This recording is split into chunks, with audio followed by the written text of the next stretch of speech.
안녕하세요. 반갑습니다. 클로저 이상용입니다. 4월 2일 날 시험 치시느라고 고생 많으셨습니다. 날씨는 화창한 봄날이었는데 마음은 모두들 화창하지가 않을 것 같습니다. 문제가 이제 평이 좀 다른 과목들도 제가 다 들어봤는데 일단은 시험 결과는 여러분 시험 이제 자체는 여러분들 손을 떠났고 결과 나올 때까지 조금 몸과 마음을 휴식을 좀 주신 상태에서 다음번 스텝을 밟아 나가시길 것을 조언 드리고요. 여러분들 제가 4월 2일 날 4시에 시험지가 올라오잖아요. 사이버 국가안전센터에서 국가고시센터에서. 그래서 거기에서 문제를 처음에 받고 그날 간략한 총평을 내드릴 때는 제가 중하라고 학원에 올려드린 데는 중하라고 해서 올려드렸거든요. 근데 제가 해설을 직접 이신문항을 달아서 여러분들 오늘 자료가 이거예요. 표지가 이렇게 되어 있고 모두공 이번 강의 촬영과 함께 우리 모두공에 올려드렸고요. 여러분들 편의상 편하게 받아보시라고 타 사이트에도 올려드렸는데 물론 이 강의는 기출해설 특강 무료 강의라서 우리 모두공에 오늘 업로드 되고 저의 개인 클로저 이상용 유튜브 채널에도 편하실 대로 보시라고 유튜브로 보시는 분들도 계시기 때문에 유튜브에도 업로드 됩니다. 자, 그때는 표지 앞에 있는 총평과 계략 해설에 대해서 중하로 써드렸는데 한 100점 방지문 문제가 한 2문제 정도 그래도 이 시험 와중에 난이도 있는 문제가 있긴 있어서 제가 난이도를 중하에서 중으로 바꿔 드린 거 빼고는 다 똑같아요. 총평하고 밑에 기출 분석이. 자, 시험이 쉽든 어렵든 합격자는 정해진 인원수대로 나오기 때문에 여러분들 시험 잘 봐도 너무 환호하지 마시고 못 보셨어도 너무 의기소침하실 필요 없습니다. 결과 나와봐야 아는 겁니다. 자, 공직선거법 해마다 느끼는 거는 항상 똑같다. 저의 조문집이란 여기 해설에도 조문집이라고 써 있는 건 이게 이제 올해판 4판이거든요. 물론 이 작업하면서 여기다가 이제 이번 문제와 해설을 껴서 5판 내년에 출간될 때는 아마 가을에 9월에 국가직 7급 출제되자마자 끼어서 9월 말이나 10월 달에 나올 예정인데요. 조문집 1000번 보면 설령 이번에 15번 문제처럼 우리 책에 당연히 없는 판례도 늘 나옵니다. 해마다. 모든 헌재 결정과 대법원 판례를 다 실어드리면 선택과 집중하는 이런 책의 취지상 맞지 않기 때문에 다 실지 않아요. 웬만한 거는 소거법으로 다 풀립니다. 15번 문제만 이제 기존의 기출이 아니었던 판례 형식이 판례들이 몇 개 출제됐는데 결국은 다른 지문에서도 그 판례 때문에 문제를 틀릴 문제들은 거의 없습니다. 15번도 1, 2, 3, 4에서 물론 이제 15번에서 하나 틀릴 수는 있어요, 여러분. 어차피 100점 목표 안 하셔도 되니까 공직선거법은 할 수가 없어요. 조문 자체를 모두 다 완벽하게 암기를 할 수가 없기 때문에. 자, 일단 앞에 있는 건 여러분들께서 읽어보시면 되고요. 다음번 시험을 대비하기 위해서도 이 3원칙은 똑같습니다. 강의를 4년째 공직선거법만 치면 4년째 하고 있는데 변하는 게 하나도 없어요. 모든 판례를 다 알고 푸는 것도 아니고 소거법을 동원해서 풀면 90점 이상 맞는 데에는 어떤 시험에서든 다 지장이 없게 문제와 기출문제와 조문이 내용이 구성이 다 안에 조문집 안에 들어가 있습니다. 기본 강의랑 문제풀이까지 들으셨다면 큰 어려움은 없으셨을 겁니다. 이번 시험이 쉬웠다는 큰 이유는 작년에는 다음 중 옳은 것은 고르는 것 앞에 써드린 대로 이게 13문제나 작년에 나왔는데 올해는 3문제 나왔거든요. 그래서 시간에서도 촉박하지 않으셨을 겁니다. 그리고 보시다 보면 많은 지문에서 기존에 있는 기출문제와 반복되는 것들도 많고 그 다음에 정답 지문이 약간 쉽게 되어 있는 것들이 의외로 조금 많습니다. 그래서 난이도를 처음에는 중하로 잡았었는데 그래도 변별력 있는 문제가 몇 개가 있기 때문에 난이도만 제가 중하에서 하를 빼버렸어요. 너무 마음 아프시려 하시는 분들 계실지 몰라가지고. 자, 이번 시간에는 20문제를 문제풀이 때나 기본 강의 때처럼 자세하게 해드릴 수는 없지만 그래도 전체를 한번 훑어보면서 우리가 보지 못했던 몇 개의 판례는 PPT 화면을 통해서 같이 보도록 하겠습니다.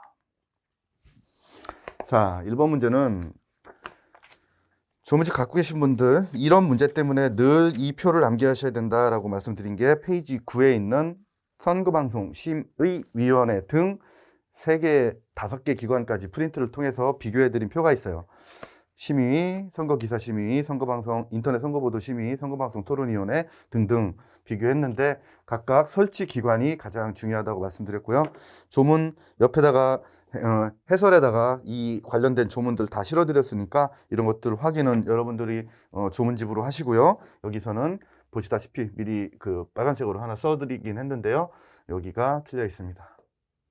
그래서 항상 앞쪽에서 이 선거방송 심의위원회 등 이 기관들을 구별해서 구성원까지 모든 그 비교를 할 수 있는 문제들이 계속해서 출제가 되고 있으니까 여기는 다음 시험을 위해서라도 그 표를 정확하게 암기하시기 바랍니다. 자, 1번 문제는 공부를 하신 분들한테는 조금 쉽게 느끼셨을 겁니다. 2번에서 조금 응용하는 약간 그 조문 하나 타고 들어가는 문제 때문에 이번 문제에서 시간을 그렇게 뭐 많이 소요되진 않았겠지만 시간을 조금 쓰셨을 수도 있어요. 자, 2번에서 첫 번째, TV 라디오 방송 시설이 대담 토론회 개최하고 방송하고자 하는 때에는 이거는 편집하여가 기출 빈출 문제 중에 하나예요. 편집하지 않은 상태입니다. 얘 말고 다른 공직선거법 조문들도 전부 패턴이 똑같아요. 편집하지 않고 방송해야 됩니다. 그리고 선거방송 토론위는 시도지사 선거에 있어서 선거운동 기간 중 후보자 중에서 1인 또는 수인 초청해서 1회 이상 대담 토론회 개최해야 되고, 자, 3번 어디가 틀렸는지 먼저 문제 해답 보시기 전에 먼저 한번 떠올려 보시거나 한번 체크해 보세요. 3번이 어디가 틀려 있는지. 일단 주어를 먼저 여기서 보셔야 돼요. 향후회, 종친회, 동창회, 산악회 등 조문에는 이 뒤에 또 조문이 붙어 있어요. 해설에 실어드린 대로 조문 81조와 87조에서 1항을 보시면 해설의 3번이요. 87조 1항에서 87조 1항 1호 내지 6호의 규정에 해당하지 아니하는이 이 문제를 풀 수 있는 키포드입니다. 키포인트. 얘는 지금 열거했던 조문에서 어디입니까? 87조 1항 3호예요. 87조 1항 3호를 조문집으로 직접 펴서 보시거나 오늘은 그냥 요 해설로만 듣고 싶은 분들을 위해서 87조 1항 3호를 붙여드렸어요. 보실까요?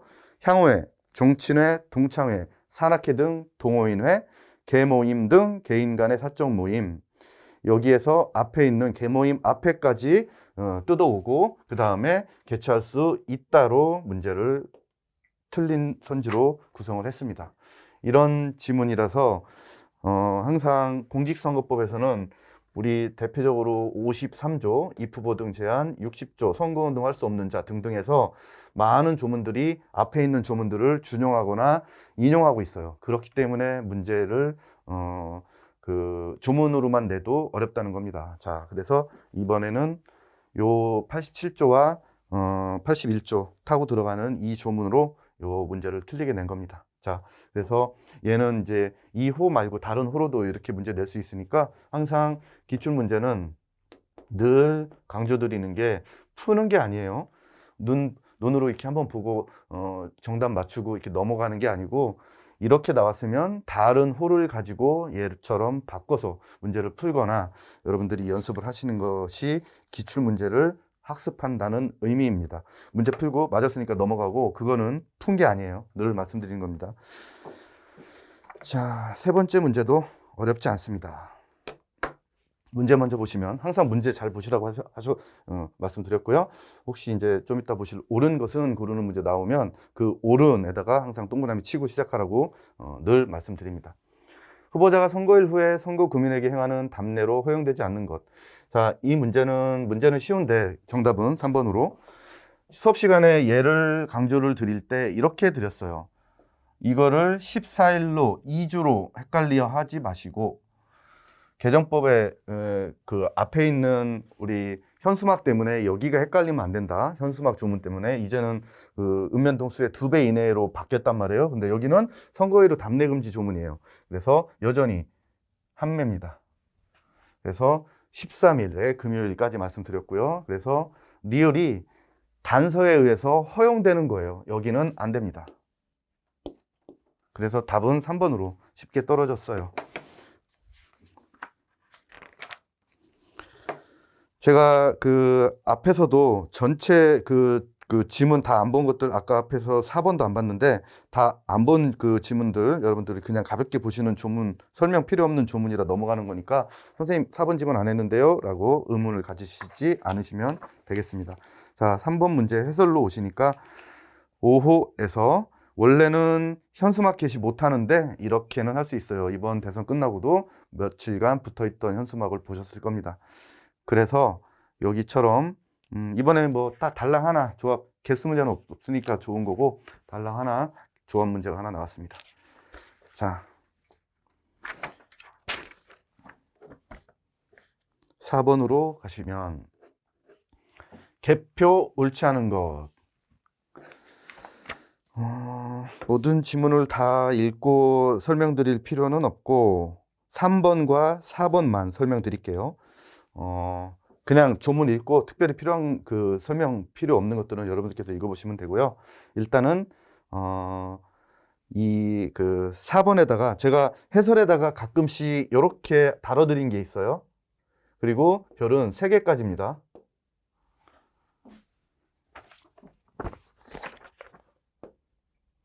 벌써 모기가 날아다니는데요.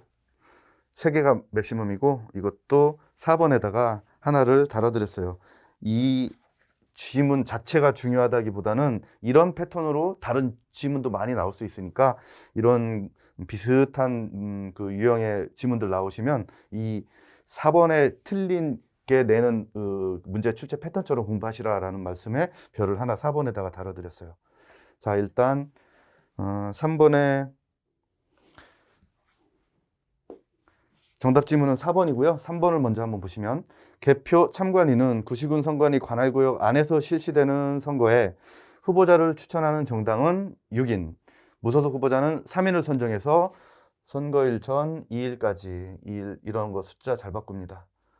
자, 구시군 선관위에 서면으로 신고해서 참관하게 하되 신고 후 언제든지 교체할 수 있고 가장 많은 빈출 앞에 문제에서 편집하지 아니하고 그 쉬운데 빈출인데 그 개표일에는 개표소에서 교체 신고할 수 있는 걸 개표일에는 교체 신고할 수 없다라는 그 기출 지문이 많습니다.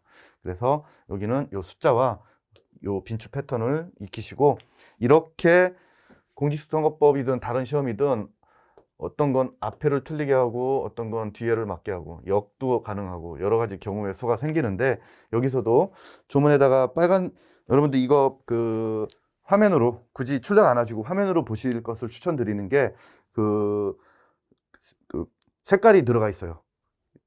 4번의 해설처럼 그 개표 참관 181조 9항을 보시면 개표 참관인은 개표소 안에서 개표 상황을 언제든지 빨간색으로 밑줄 쳐드린 겁니다. 그리고 해설에는 틀린 부분에만 밑줄이 있는 거예요.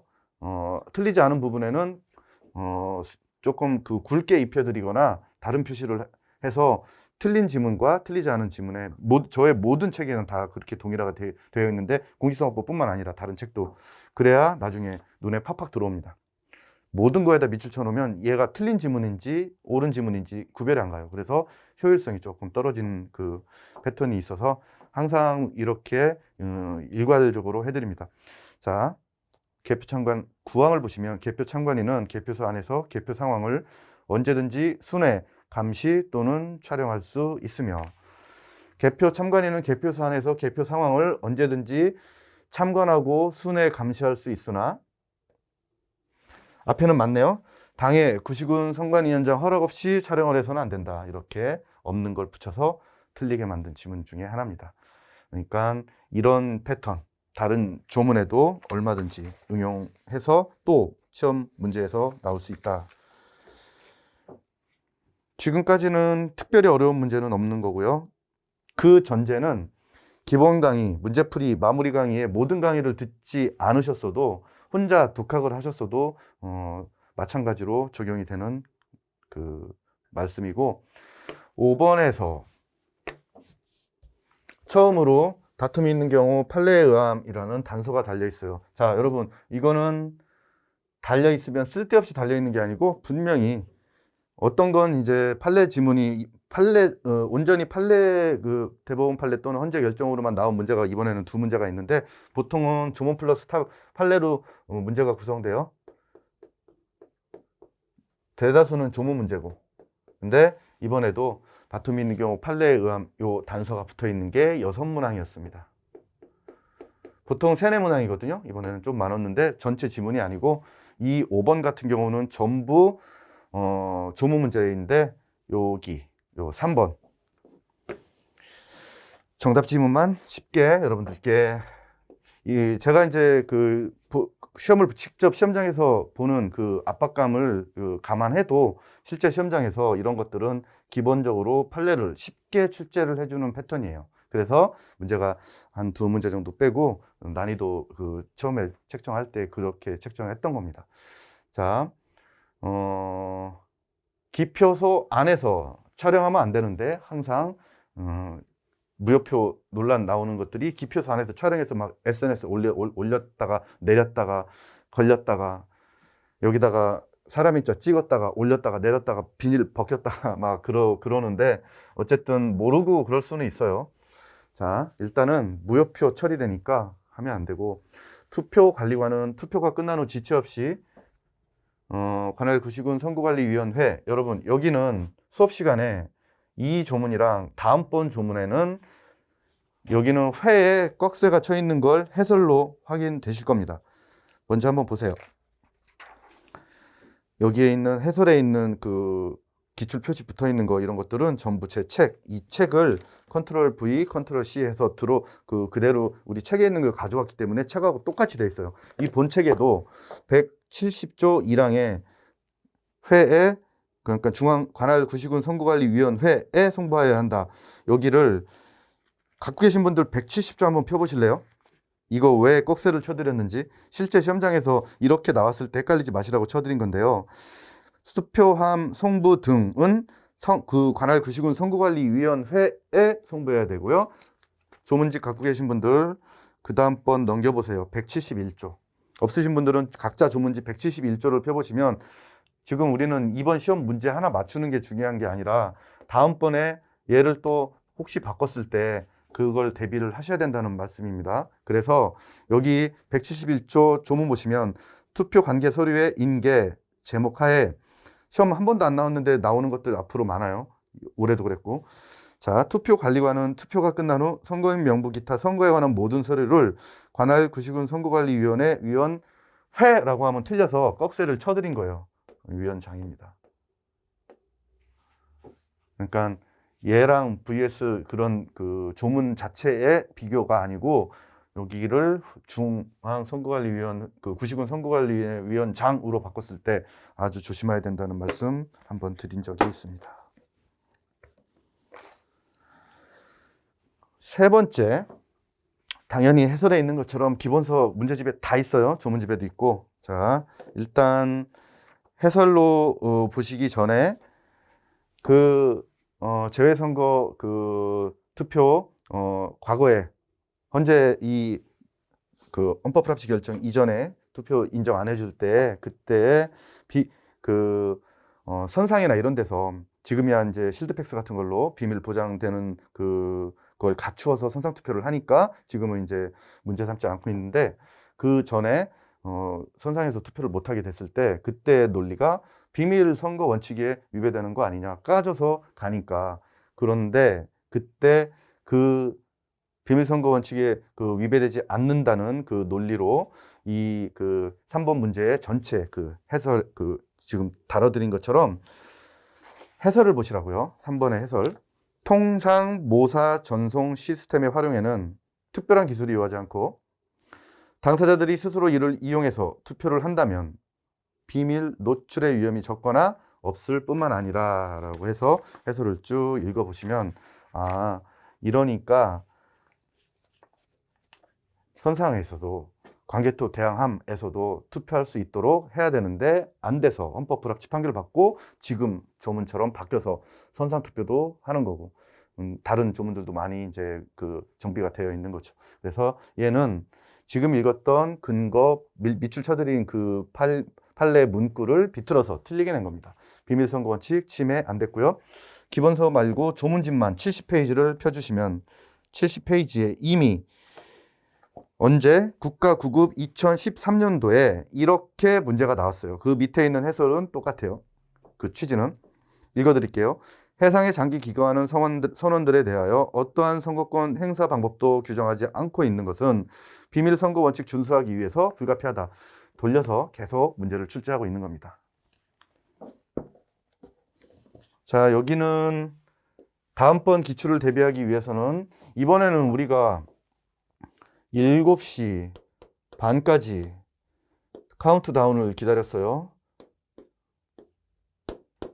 5, 4, 3, 2, 1. 이번에는 여기랑 3, 4가 출구조사 결과가 달라가지고 희비가 많이 엇갈렸었는데, 자, 여러분 50m고요. 출구조사할 때 예외를 두는 비밀선거원 측에 예외를 두는 출구조사할 때 50m 바뀌고 그 다음에 언제까지 요걸 공표할 수 없어요. 원래는 보궐선거 빼고는 6시인데 이번에는 코로나 때문에 7시 반에 투표가 마감됐기 때문에 7시 반에 땡 이제 할 때 이걸 깠던 거죠. 그래서 167조 자주 나오는 지문인데 이거하고 제가 이제 수업 시간에 100m 투표 참여 권유 활동 할 수 없는 그 미터 100m 소란행위 못하게 하는 투표장 근처 그것도 100m 조문에서 다 3개 나온다고 그래서 50m는 하나, 100m는 2개 나온다고 그랬거든요. 그것도 무슨 말씀인지 다들 아실 거예요. 예를 들어 공직선거법 내년 시험을 처음 준비하시는 분들이라면 이런 것들은 나중에 다 정리가 되니까 지금 막 어딘지 막 찾고 그러지 않으셔도 됩니다. 이런 것까지 다 하려면 이제 시간이 너무 부족해서 여기까지만 하고, 자 6번으로 넘어가 보면 이것도 이제 또 하나의 이 패턴이에요. 참 많이 나와요. 뭐 할 수 있으나 할 수 없다. 아까 그 촬영행위는 허가를 얻어서 그런 것들처럼 얘도 그런 유형의 문제입니다. 선거의 공정성 확보에 대한 설명으로 옳지 않은 것. 이것도 전체를 다 읽지는 않겠습니다. 항상 앞에서 그 선거방송심의위원회부터 시작되는 그 여러 가지 그 위원회 있죠? 그거에 대한 그 표를 이용해서 전체를 다 구성원까지 다 암기하셔야 되는데 여기서 또 별개의 문제로 조문들이 몇 개씩 끼어 들어가 있어요. 이번 시험은 특징이 개정법 물론 정답지문으로 개정법 특강 3에서 제가 해드렸던 거 잠시 뒤에 보실 건데 개정법 그렇게 많이 안 나왔습니다. 그 다음에 최신 판례 많이 안 나왔거든요. 그런데 올해만 이랬던 거지 과거까지는 전달에 나온 그 최신 판례 전일 개정된 최신 개정법까지 다 문제가 나왔거든요. 그래서 7급 또는 내년 준비하시는 분들은 항상 이번처럼 문제가 나온다고 착각하시면 절대 안 됩니다. 자, 여기서 따로 읽지 않고 설명드릴 건 역시 정답 지문밖에 없어요. 2번 사이버 공정선거 지원단 그 조문 2번 10조의 3 제가 해드렸잖아요. 자, 거기에다가는 제가 그 10조의 3 2번에다가는 여기다가는 그 해설에서 별표를 안 해드렸거든요. 제가 이거 그 빠뜨린 거예요. 깜빡하고. 그 별표 하나 들어가야 됩니다. 항상 타고 들어가는 조문 문제 나올 때는 제가 별표 하나는 꼭 해드려요. 그냥 각각의 조문들 문제 낼 때는 안 해드리는데 앞에서도 하나 그 향후에 종친회 할 때 87조, 81조 이렇게 타고 들어가는 조문들은 한 단계를 거치기 때문에 시험장에서는 기억해내기가 힘들어요. 한 번 더 타고 들어가면 골치 아프고 긴 그 복잡한 조문이면 이제 틀리라고 내는 건데 그걸 맞추는 게 당락을 좌우하는 문제이기도 해요. 어쨌든 여기서 수집할 수는 있으나 조사활동 할 수 없다. 그래서 여기도 역시 다 할 수 있는데 뒤에 거 할 수 없다고 해서 틀려 있는 겁니다. 근데 예를 들어서 1번, 3번, 2번은 시험장에서 이렇게 하고 넘어갈 수도 있었어요, 여러분들. 이렇게 자, 이렇게 체크하고 저 문제 앞에다 체크하고 2번을 이렇게 하고 다른 지문을 읽으셨을 수도 있다고요. 그래서 설령 세모로 모르는데 다른 걸 딱 읽었더니 다른 거는 전부 문제될 게 없어. 그랬을 때는 이제 돌아와서 2번으로 정답 지문 체크하고 넘어가실 겁니다. 자, 특별히 하나씩 읽어드릴 그 조문은 따로 없습니다.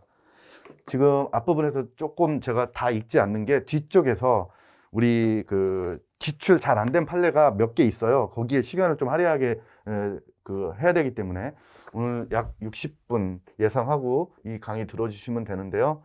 조금 오버할 수도 있겠네요, 시간이. 그것 때문에 제가 해설 강의 할 때마다 전체 지문이나 해설을 다 읽지는 않아요. 설명 특히 들어가야 되거나 앞으로의 타산지석을 삼아야 될 지문들로만 주로 강약을 조절해서 설명드린다는 것 이해해 주시고 7번으로 넘어가시면 선거의 명부도 빠지지 않고 나오는 파트인데 옳지 않은 것 고르는 것 중에서 해설처럼 2번 문제 보시기 전에 2번에 이제 정답 지문 요 표시가 여러분들 이게 좀 잘못 날라가 있습니다. 여기 이렇게. 그래서 거서 선상투표원 신고인 명부는 선거일 전 12일에 아니에요. 그래서 여기 그 조문집에 오시면 제가 이제 이거를 이렇게 간략한 것도 표로 이렇게 해서 내용을 이렇게 정리해 드렸어요. 거서 선상투표 그 신고인 명부는 선거일 전 12일이 아니에요. 주어가 선거인 명부입니다. 선거인 명부는 선거일 전 12일이고 거서 선상투표 신고인 명부는 선거인 명부 작성기간 만료일의 다음 날이에요. 다음 날. 거기가 시험에 몇 번 나와서 옆에 해설지에 붙어 있는 기출 표시 보세요. 국가 7급 2014 15 17 21 국가 9급 올해 거. 이렇게 국가 7급 9급은 어디에서 먼저 나오고 나중에 나오고의 문제지 같이 항상 따로 붙어서 중요한 조문들과 빈출 반복되는 지문들은 계속 반복되고 있다. 그리고 이제 이번 그 기출 이 프리특강 다 듣고 나면 한 번도 출제 안 된대. 처음 기출되는 그 첫 기출 지문 그것들로 이제 첫 기출 지문이 이제 조문이 하나 있거든요. 의정활동 보고 그쪽은 제가 수업 시간에도 저도 중요하게 다루지 않았던 거예요. 그래서 거기서 혹시 하나 틀릴 수도 있었겠다라고 해서 이번 시험은 90점 맞으시면 되는 겁니다. 쉽지 않습니다. 90점. 실제로 문제가 쉽고 어렵고가 중요하지 않아요. 점수 결과 나오는 거 보시면. 누가 조문집을 정말 여러 번 정확하게 암기했냐의 싸움입니다. 결국 시험 보시면 아시게 될 거예요. 여기서 제가 이제 특별하게 따로 설명드리거나 여기서 다시 부연 설명해야 될 건 따로 없어요. 7번도 일단 나머지 그 지문들은 해설 동원해서 여러분들께서 보시면 됩니다. 역시 이번에도 53조가 나왔으니까 8번을 보시면. 근데 얘도 또 두 문자 따드린 것처럼 얘도 정답 지문이 또 쉬워요. 얘도. 이거는 이 해설은 간략하게만 붙여드린 거고 53조 조문을 펴주시고요. 조문집 있으신 분들은 53조가 몇 페이지에 있냐면 91페이지에 있어요.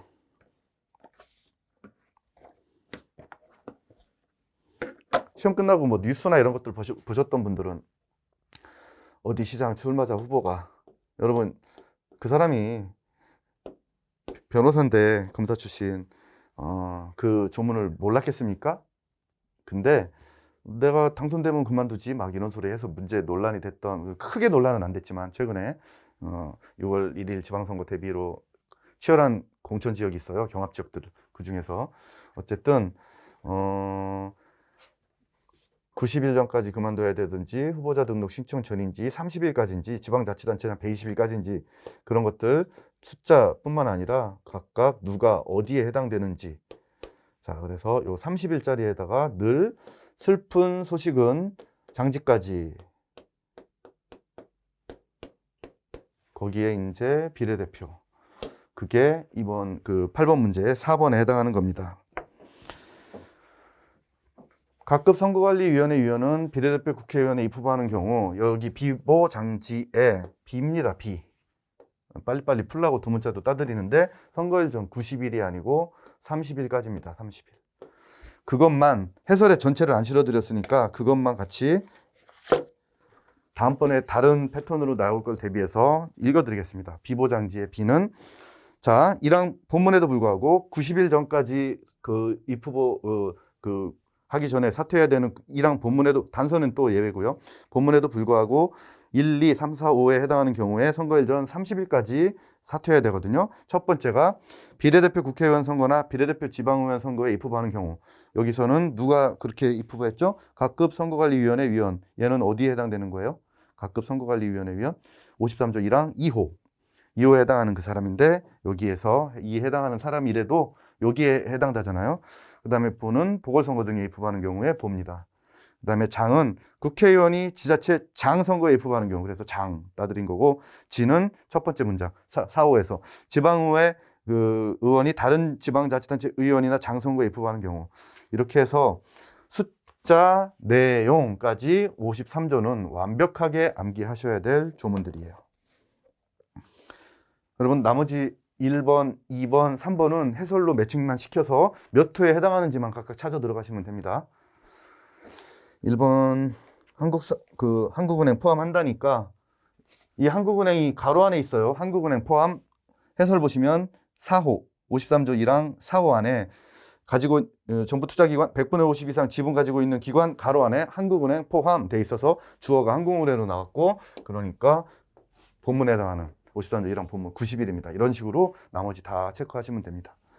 53조는 53조 자체로도 자주 나오고 53조 자체로도 중요한 우리의 공직선거법을 공부하셨다면 완벽하게 물론 토시 하나까지는 아니어도 그 완벽하게 그 체크하셔야 될 조문인데 60조에서 또 다른 조문에서 타고 그 준용하거나 인용하는 조문들이 많아서 그래서 53조는 정 못 외우면 제가 항상 수업 시간에 뭐라고 말씀드려요? 시험날 아침에도 꼭 봐야 될 거를 앞으로 포스트잇을 이렇게 옆으로도 있는데 이렇게 시험날 아침에 꼭 봐야 되는 것들.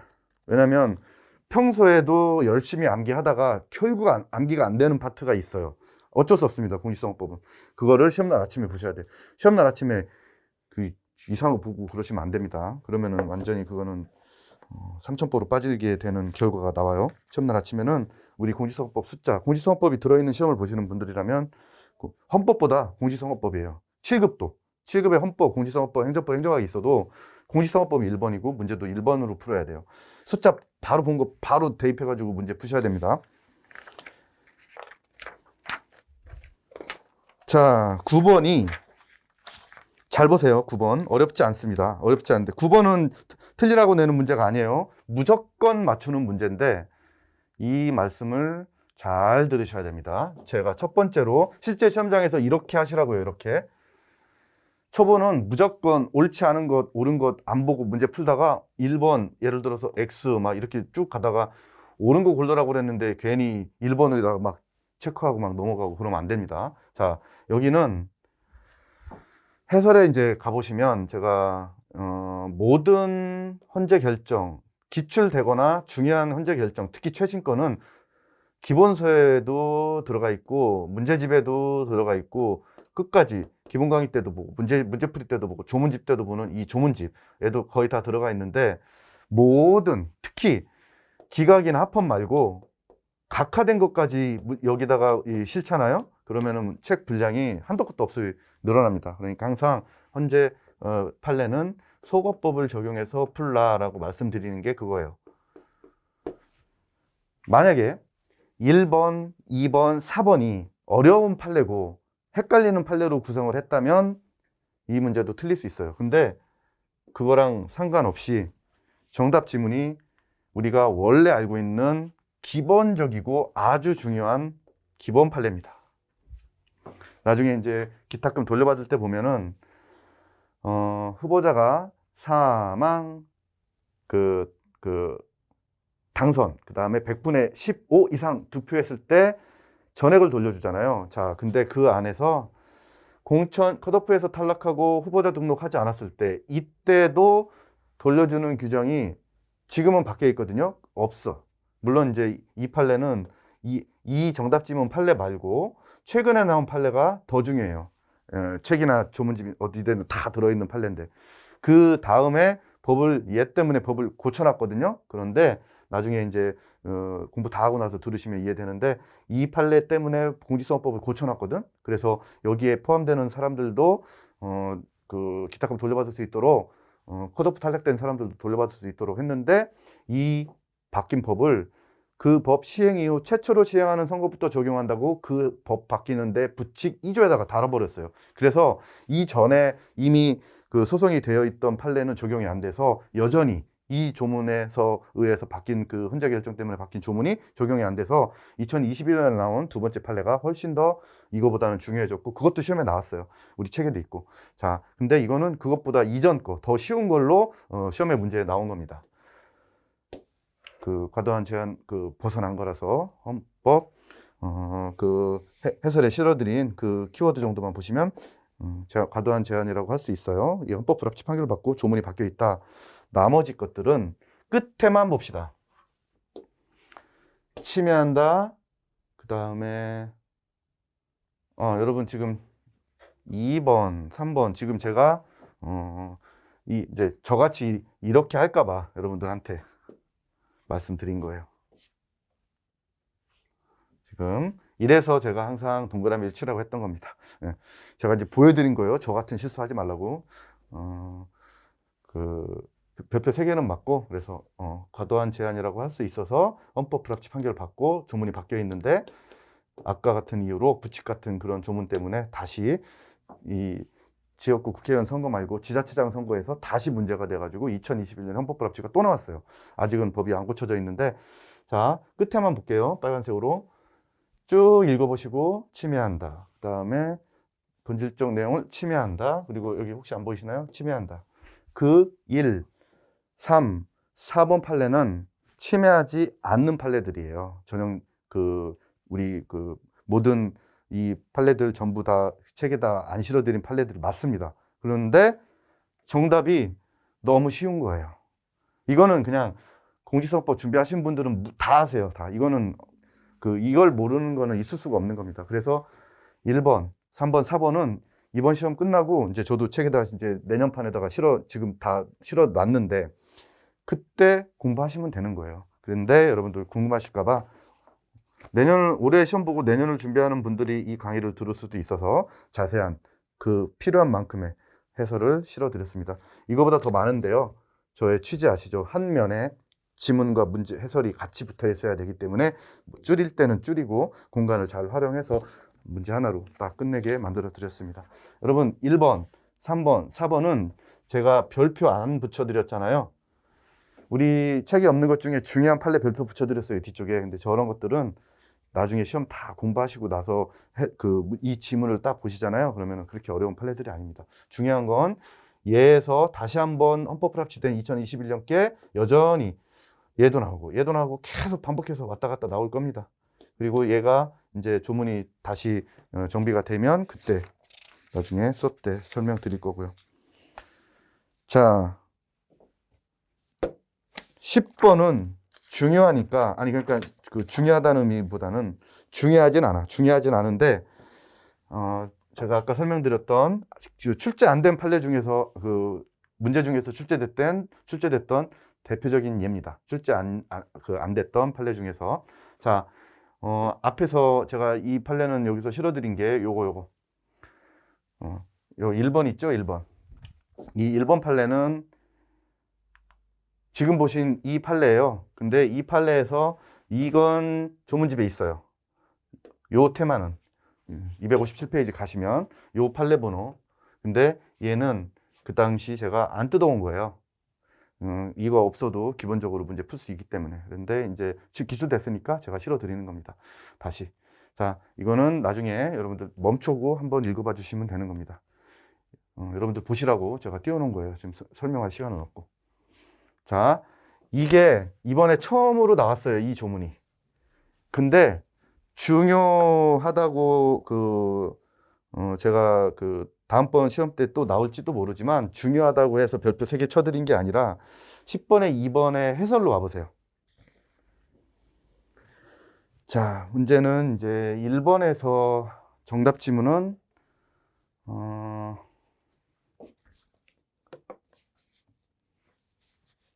10번에서 옳지 않은 것, 의정활동 보고에 대한, 여기 그 조문집 210페이지에 조문을 펴주세요. 자, 조문집 또는 여러분들 조문 갖고 계시는 거 펴보시면 기출이 하나도 없어요. 여기는 제가 예상 지문도 안 만들었던 파트입니다. 자, 근데 이렇게 시험에 하나 나와서 여기에 이제 내년 책에는 기출이 4개가 이제 이게 4개가 가서 붙을 텐데 1, 2, 3, 4항을 각각 지문 하나씩으로 문제를 구성을 했고요. 1번은 해설에다가 제가 빨간색으로 꺽쇠 쳐드렸으니까 이렇게 의정활동 보고 할 수 없다. 자, 해설로 와보시면 10페이지 프린트. 이런 방법으로 1번 지문 같은 이런 방법, 여기는 정답 지문이니까 한번 읽어볼까요? 대선국선 지선, 그러니까 4대 선거 선거일 전 90일부터 선거일까지 직무상의 행위 그 밖의 명령 여하 불문하고 의정활동을 인터넷 홈피 또는 그 게시판 대화방 등에 게시하거나 이메일, 문자 메시지로 전송하는 방법으로도 의정활동 보고를 할 수 없다. 여러분, 그런 거 메시지로 전송하는 이제 꺽쇠 쳐드렸죠. 왜의 방법으로 할 수 없다는 거예요. 그러니까 얘는 할 수 있는 거예요. 자, 조문 자체에다가 표시해 두세요. 210페이지 왜의에다가 형광펜 칠해 두시고요. 이 지문을 이제 쭉 제가 이 111조 밑에다가 기출 4개를 달고 여기다가 다 기출 표시 한 다음에 밑줄 다 쳐놓을 건데 내년 책에는 이 책으로 보실 분들은 혹시 또 어떤 지문이 국가 7급에 나올지도 모르잖아요. 9월 달에. 그래서 이런 거 같은 경우는 제가 모든 프린트를 한꺼번에 뽑지 말라고 말씀드린 건 10페이지 얘는 출력하셔서 책에 들어갈 만하게 딱 출력하셔서 무조건 7급 보시는 분들은 올해, 내년 보시는 분들은 책이 내년판에는 얘가 다 들어가 있어요. 여기 안에 다 끼어 들어가는데 여기 10번을 오려서 출력하셔서 요거 10번만 여기다가 이렇게 딱 끼시면 되겠습니다. 책 들어가기 좋게. B5로 출력하셔도 되시고. 중요한 건 사실은 아니에요. 시험 한 번도 안 나왔는데 한 번 나온 건 우리가 중요도를 따지는 게 아닙니다. 자, 제가 여기서 이 쉬운 정답 지문 말고 요 나머지 4개는 읽지 않을 건데 따로 제가 주의를 당부드리고 싶은 게 일단은 책 가지고 계시는 분들 211페이지에 이 조문 밑에 관련 판례가 하나 붙어 있죠. 이게 같이 나올 확률이 아주 높아졌다. 관련 판례 보시면 대판 2006 3월 24일 2005도 3717입니다. 기본서에도 실어드렸는데 그 국회의원이 선거기간 개시일 이전에 하는 집회, 보고서, 컴퓨터, 전화 등에 의한 의정활동 보고는 허용된다고 할 것이지만 끊으시고 여기서 허용되는 것은 국회의원이 지역주민 대표로서의 지위에서 행하는 순수한 의정활동 보고일 뿐이고 거기서 이렇게 끊으셔야 돼요. 뿐이고 의정활동 보고라는 명목하에 이루어지는 형태의 선거운동은 허용되지 않는다. 이런 식으로 이제 바꿀 수도 있어요. 이렇게. 자, 그래서 일단은 이 조문은 다시 나올 확률이 아주 높아요. 이 2, 3, 4 조문보다 이 지문의 조문보다 얘가 다시 나올 확률이 높고 플러스 그 관련 판례 이제는 공부하셔야 됩니다. 이 조문 나오면 분명히 물어볼 조문 중에 대표적인 조문입니다. 시간이 조금 생각보다 많이 흘러가서 자 해설에서도 실어드린 대로 10번 해설 2에 보면 별표를 3개를 쳐드렸어요. 난이도 상에 해당하는 100점 방지형 문제다 해가지고 2번도 요거를 46조 타고 들어가는 이 조문이니까 우리 여기까지만 여기 얘 별표 3개 관련 판례 별표 하나 얘도 별표 2개는 돼요. 왜냐면 조문 타고 이렇게 준용하는 조문이라서. 그래서 여러분 준용 조문이 너무 많아서 암기 못하는데 기출된 준용 조문은 무조건 중요합니다. 뭘로? 기출된 자체로 중요하니까 무시하지 마시고요. 잘 체크해 두시기 바랍니다. 3번, 4번에 해설에다 별표 쳐드린 건 처음 나와서 쳐드린 거예요. 중요도도 중요도지만 처음 나왔다는 의미로 쳐드린 겁니다. 그 다음에 마지막까지 늘 강조드렸던 개정법. 이번에는 2022년에만 3번이 개정됐어요. 1월에 한 번, 1월에 2번, 2월에 한 번. 그래서 이 정답 지문은 여기 때 3번째 개정법 특강이에요. 개정법 특강 3. 당연히 모두공 유튜브에서 다 올려드리고 자료도까지 다 드리고요. 물론 이제 저의 정기 수업 시간에는 당연히 다 드렸고요. 자, 코로나 때문에 농산어촌 지역에 거주하는 고령자, 장애인, 임산부 등 교통 약자인 격리자 등 아까 왜 출구조사 7시 반에 종료했어요? 자, 이분들 근데 이번에 이제 문제가 많았죠? 6시부터 7시 반인데 열거하지 않겠습니다. 그때 문제됐던 것들 중선이장 사과도 했는데요. 자, 여기서 이분들은 그러면 6시 이후에만 무조건 나와야 되느냐? 아니에요. 이 조문 실어드린 것처럼 이렇게 보건소로부터 일시적 필요성 인정받은 경우에는 오후 6시 전에도 투표할 수 없다가 아니라 있답니다. 그래서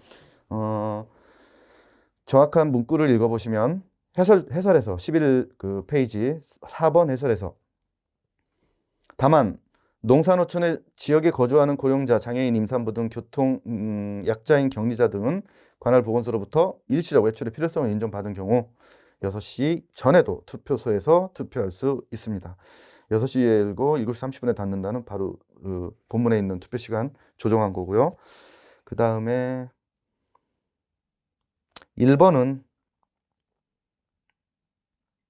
1번 표시가 잘못되어 있네요. 여러분 1번 못하네요. 해설지 11페이지 해설지 여러 번 봤는데 결국 해마다 한 번은 나오네요. OX 안 틀리게 하려고 그렇게 부단히 노력했는데 여러분 1번 해설에 밑줄이 없죠. 굵은 글씨로 비밀 선거는 유권자의 정치적 의사결정을 국가의 강제적 사회 압력으로부터 국가의 강제와 사회의 압력으로부터 보호하기 위한 필수적이고도 효과적인 수단이며 자유선거 원칙을 실질적으로 보장하기 위한 전제 조건이다. 가운데 뽑아다가 문제로 하나 낸 건데 조문지 266페이지에도 있는 거예요. 자, 그리고 거기가 이제 5예요. 5. 지금 이렇게 X 표시돼 있잖아요. 이게 5입니다. 5. 제가 이번에는 이 OX 오타 안 내기 위해서 이거 하고 다른 수업 준비 때문에도 시간이 많이 촉박하긴 했지만 오늘 지금 이거 끝나고 제가 원래 본 수업 해야 되는데요. 민법. 근데 그래도 여러 개로 봐요. 작업했던 노트북으로도 보고 PDF 파일을 그리고 카톡으로 보내가지고 누워서도 봐요. 편안한 릴렉스한 상태로도 보고 다시 데스크탑에도 보내요. 데스크탑에 보내서 다시 큰 화면으로도 보는데 아침까지 봤거든요, 오늘. 근데 결국 나왔네요. 11페이지 해설 1번에 X, 조문집 266 옆에 X 돼 있잖아요. 근데 이제 공부하시는 분들은 아시지만 답이 4번이니까 알지만 흠이네요. 흠. 오게티. 뒤에 또 나올지 모르겠는데 그것만 고쳐주시면 되고 나머지 조문들은 읽으시면 쉬운 조문들로 구성되어 있고요. 자, 이번에 옳은 것은 3번 나왔는데 2번째 옳은 것입니다. 다음번 거. 근데 요런 3번과 관련돼서 나중에 이제 수업 시간에 중요한 판례가 좀 있어요. 본 수업 시간에 잘 들어보시기 바랍니다. 자, 그리고 여러분 근데 여기는 실제로 봉지수업법 공부하셨으면 이제 정답이 바로 1번으로 다이렉트로 쭉 나오는데 조문이 쉬운 조문이에요. 이런 거는. 그러니까 빨리 시간을 아끼고 시험장에서 다른 과목에다가 시간을 투자하기 위해서는 1번에 체크하셨으면 2, 3, 4를 읽으시면 안 됩니다. 근데 혹시 1번이 헷갈려가지고 2, 3, 4를 읽으셨다면 그러면 이제 다른 시험에도 쭉쭉 영향이 미치셨을 겁니다. 옳은 건데 답이 1번이에요. 그러니까 얼마나 땡큐입니까? 그래서 시간을 세이브하는 건데 자, 여러분 12번은 따로 설명드릴 특별한 건 없으니까 해설 잘 밑줄 틀린 거 다 밑줄 쳐드렸죠. 제 투표는 문제는 시도 선관위가 개표한다? 아니에요. 구시군 선관위가 개표하고 밑에 밑줄 다 해설에다 쳐드렸으니까 여기는 여러분들께서 참고로 보시면 되고 수업 시간마다 제가 이제 그 여기 파트에서 들어오면 무슨 이렇게 법무부, 검찰청, 경찰청, 중앙선거관리위원회, 외교통상부 장관 이런 식으로 나오면 뭐 그 고등검찰청, 지방법원 이런 거 나오면 많이 바꾸거든요. 그래서 그런 거 조심하라고 늘 말씀드리는 파트 중에 하나입니다. 뒤쪽에도 재선거 뒤쪽으로부터도. 자, 그다음에 13번 어렵지 않은 문제입니다. 13번도 투표와 당선에 대한 설명으로 옳지 않은 것은 여기도 역시 이렇게 이게 그러니까 이게 먼저라고요. 먼저. 여기가 나중. 그러면 모두 무효가 아니라 얘는 유효하고 뒤에 게 무효예요. 읽어보시면 선상투표에 있어서 같은 선거인 투표지가 2회 이상 수신될 때 정상적으로 수신된 해당 선거인의 모든 투표를 무효로 한다. 최초로 수신된 거 2회의 것이 무효로 된다는 겁니다.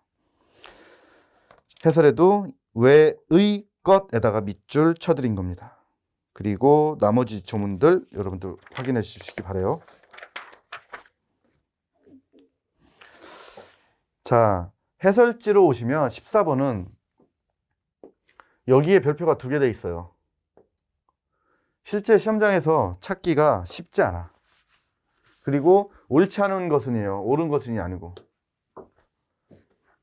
선거일 전 이거를 찾기는 사실 쉽지 않습니다. 그래서 제가 모든 문제를 1번이 답이면 넘어가세요 라고 말 못해요. 왜냐하면 네가 시험장에서 풀어봐. 그렇게 되나? 이렇게 충분히 가능하거든요. 저도 옛날에 시험 봐서 아는데 여기는 분명히 2번, 3번, 4번을 읽다가 2개 정도 지우고 끝까지 경합하는 지문이 남아 있었을 거예요. 왜냐하면 여기를 정확하게 암기하기는 사실상 쉽지 않은 문제였습니다. 인정합니다. 그래서 별표 2개 쳐드린 거예요. 그리고 이거와 관련된 특별한 개정 취지나 이게 이제 조문이 바뀐 건데 옛날 거에서 그것 때문에 다시 무슨 특별한 게 있는 게 아닙니다. 어쨌든 기준점 잡아주려고 선거일 전 90일부터 선거기간 개시일 전일까지가 아니라 정답 보시면 90일이 속하는 달의 초일부터로 기준을 잡아주고 있어요. 중간에 이제 이 법이 개정되면서 이랬다가 저랬다가 예전에는 90일부터도 아니었거든요. 자, 기간도 숫자도 달라 있었어요.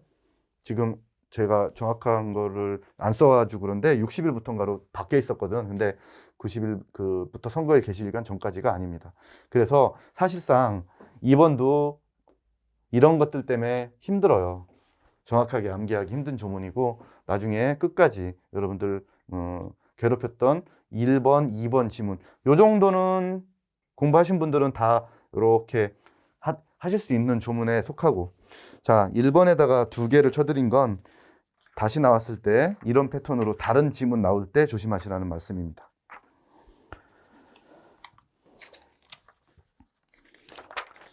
자 15번으로 오시잖아요. 제가 첫 페이지에다가 써드린 게 얘입니다. 판례 문제 15번을 제외하고 정답을 고르는데 어려움은 없었을 것입니다. 15번은 해설에 보시다시피 해설에 제 조문지 표시가 없죠. 이거는 틀리셔도 되는 문제인데 그렇다고 무조건 틀려야 되느냐라는 건 아니라는 것까지 설명을 한번 드려볼게요. 15번은. 자, 일단은 답은 이거는 특별한 그 사실관계, 원심 이런 건 필요 없고요. 시민단체의 특정 후보자에 대한 낙선운동은 시민불복종 운동으로서 정당행위, 긴급 피난에 해당되지 않는다는 게 우리 자, 이 15번 있죠? 해당되지 않는다는 게 판례입니다. 자, 그리고 여기에 있는 판례들 해설 보세요. 15번 해설에 있는 판례. 끝에 보시면 1번, 3번, 4번은 대법원 판례입니다. 2번만 헌재 결정이에요. 여기만.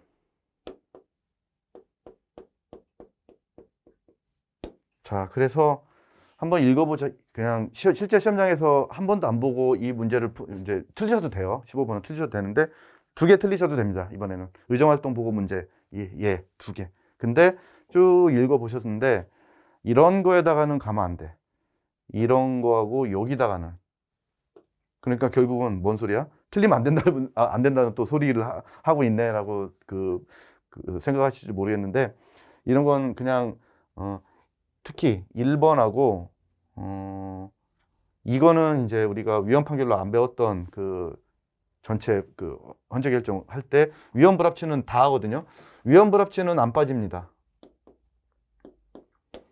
그리고 제가 하루 전에 특강할 뻔했는데요. 유튜브에 올릴 뻔했는데, 우리 지금 4월 2일 날 시험 봤잖아요. 3월 31일 날 제가 초미의 관심사가 뭐였냐면, 지금 4월 1일 날 최신 판례 특강을 해야 되냐 수업 시간에 약속했거든요. 하루 전에 나오더라도 올려드린다고, 유튜브에 10분이라도 올려드린다고. 다행히 공시사법법 위헌 판결이 없었어요. 있었으면 올려드리려고 했는데, 근데 뭐 최신 판례는 거의 안 나와가지고 큰 문제는 없었는데, 개정법은 하루 전날 것도 나와서 복수 정답이 인정된단 말입니다. 어쨌든 여기에 있는 요 판례들에다가는 제가 별표 하나도 안 쳐드렸어요. 이렇게 나오면 틀려야지 뭐. 백점 방지용 문제, 판례 문제 맞습니다. 해설 참고해서 한번 읽어보시고, 이거에 대한 이제 그 각각에 대한 설명은 기본 강의 시간에는 하죠. 아무리 안 중요해도 기출된 건 무조건 합니다. 또 나와서 틀리면 그건 정말 수험에서 소 읽고 외양간 못 고친 아주 안 좋은 케이스에 해당되기 때문에, 중요도는 저희가 합격할 때까지 판단하는 게 아니에요. 아무리 지엽적이고 하찮은 조문 판례가 나와도 지금 이제 다 설명 못 드리지만 기본 강의 시간에는 내년대 비용으로 설명을 다 드릴 겁니다. 마지막 옳은 문제가 16번 문제였는데요. 어렵진 않았습니다. 이런 문제가 2010, 자, 여러분, 여기 제가 띄워드린 건 앞에 있는 우리 책에 없다는 그 판례들 1번이랑 요 2번 판례, 혹시라도 7급 대비용으로 공부하시고 싶은 분들을 위해서 제가 설명 굳이 까지 안 드려도 그냥 이러네 이해할 수 있는 거거든요. 자, 1번하고 2번은 얘를 참조해서 한번 읽어보실 것을 추천드리고요. 우리는 16번으로 넘어간 마지막 옳은 문제 지문이었는데, 여기도 다툼이 있는 경우 판례함이니까 4개 중에 어딘가는 판례가 있다는 얘기죠. 판례 없는데 이거 붙이지 않아요.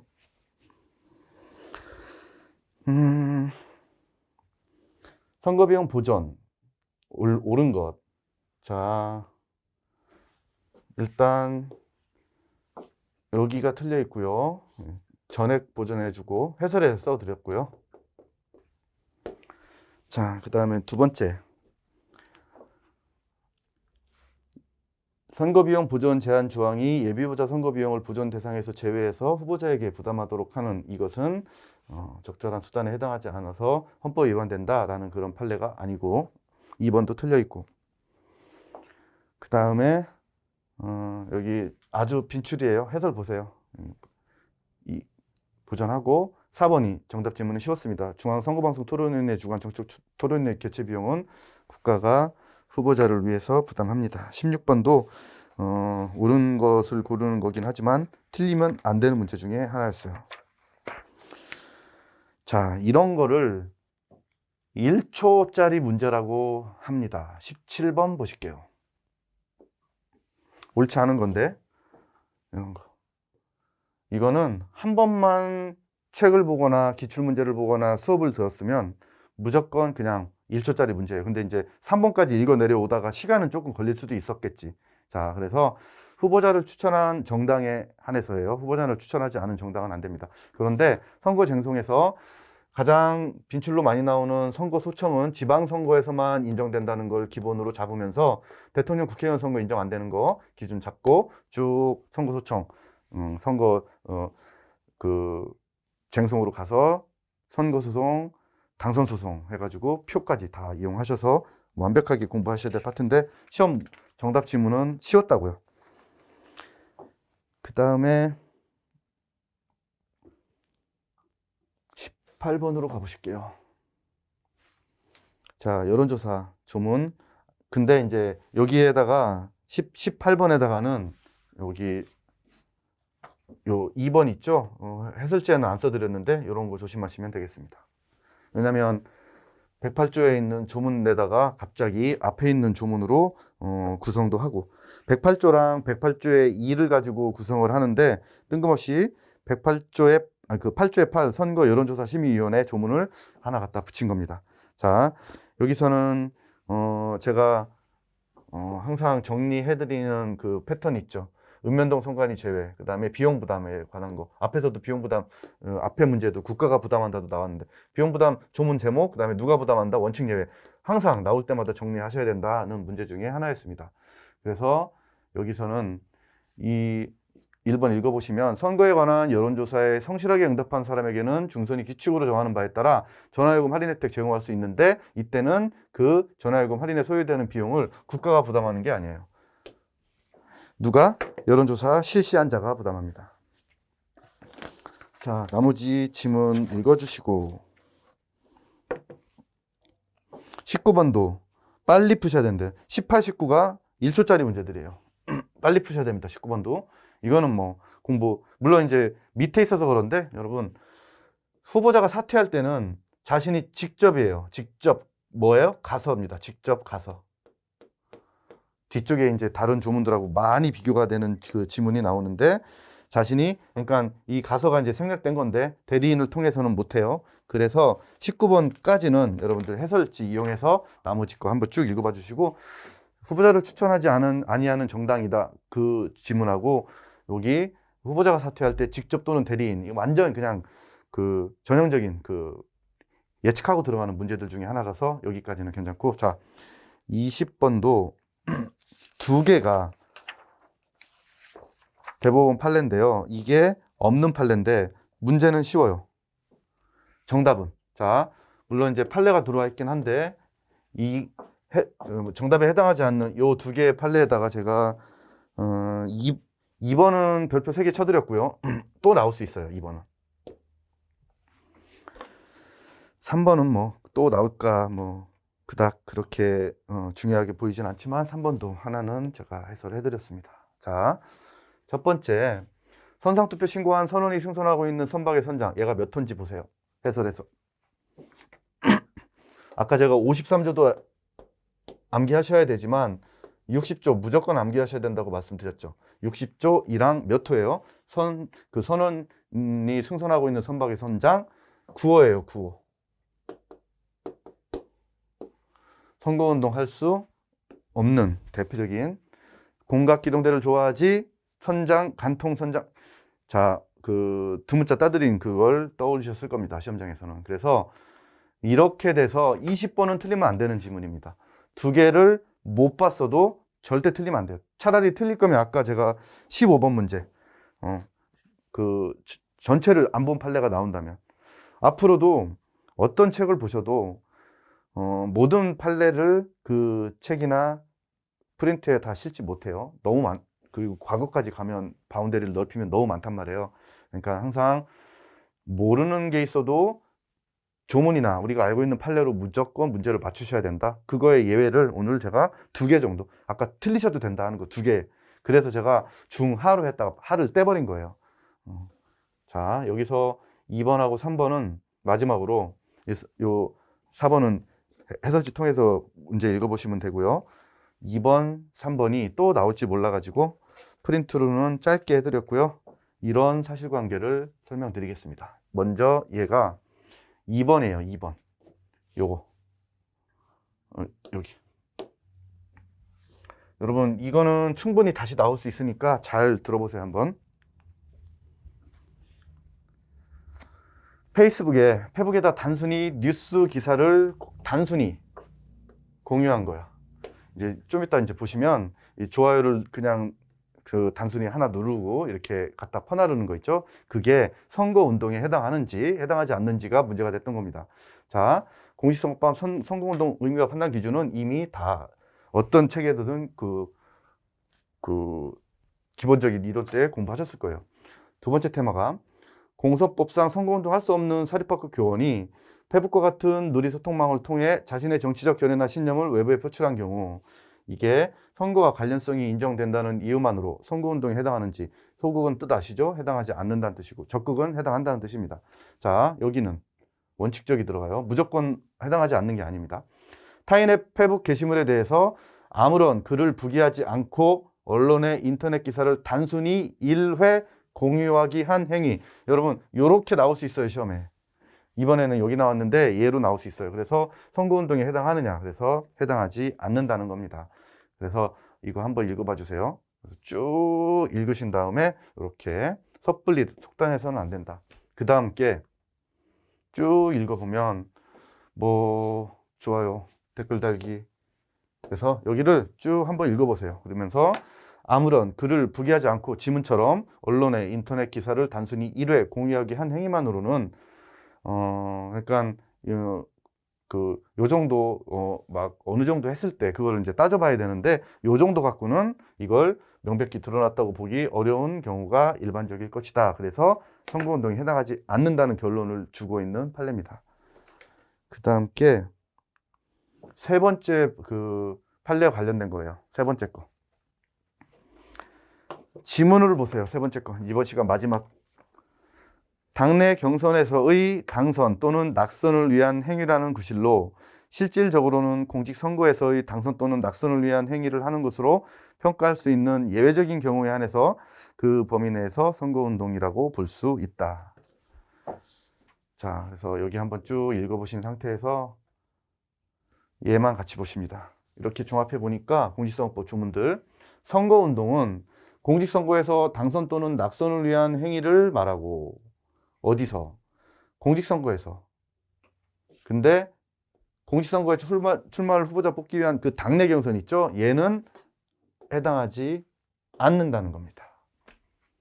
그리고 나서 다만 당내 경선에서 당선 또는 낙선을 위한 행위라는 구실로 실질적으로는 공직선거에서 당선, 낙선을 위한 행위를 하는 것으로 이렇게 평가할 수 있는 예외적인 경우, 이때는 볼 수 있다는 겁니다. 여기까지. 시간이 60분을 조금 초과해서 제가 마지막에 조금 설명을 빠르게 해드렸는데요. 7급 준비하시는 분들 때문에 화면에 띄워드린 그 보충, 설명 다 읽지 못한 것들 있죠? 그거는 꼭 보시기 바랍니다. 그리고 이 기출 지문 풀어보시다 보면 다른 판례는 신경 안 쓰셔도 돼요. 진짜 틀리라고 내는 판례가 또 나올 수 있어요. 그건 틀리면 됩니다. 아니면 속어법으로 해서 맞출 수 있는 그 판례 문제 맞추면 되는 거고. 근데 우리가 맞출 수 있는 거 90점이나 95점까지 속어법을 통해서 그런 것들 연습하려고 조문집 1000번 보기를 추천드린 겁니다. 9월 선거 7급 요 전까지 여러분들 헌법은 말할 것도 없고 공선법도요. 4월에도 헌재결정이 나올 거고 5월에도 나오고 8월까지 나올 거 아니에요. 그러면 유튜브에다가 자료는 우리 공직 그 모두공뿐만 아니라 자료 PDF로 해가지고 작년에도 그 사이에 쌓인 판례들 7급에 많이 나왔습니다. 올해도 똑같을 거예요. 그리고 9급이 비교적 다른 시험에 비해 우리의 그 전년도 시험에 비해 약간 쉽게 나왔거든요. 7급은 쉽게 나올 수도 있지만 저는 그렇지 않다고 항상 판단되고요. 7급은 25문항입니다. 25문항. 그래서 최신 판례나 개정법이 더 많이 나올 것으로 예측됩니다. 문제가 어떻게 나와도 조문집 1000번 보기를 통해서 조문과 기본 판례만 숙지하고 있다면 90점 맞는 데에는 어떻게 시험 문제가 나와도 지장이 없다. 여러분들 시험을 끝내드리기 위해서 제가 클로저라는 닉네임으로 강의나 유튜브에서 쓰고 있는데 진심으로 여러분들의 빠른 조기 합격을 위해서 하루하루 최선을 다하고 있습니다. 여러분들의 시험을 끝내드릴 클로저 이상형이었습니다. 강의 들으시느라 고생 많으셨습니다. 감사합니다.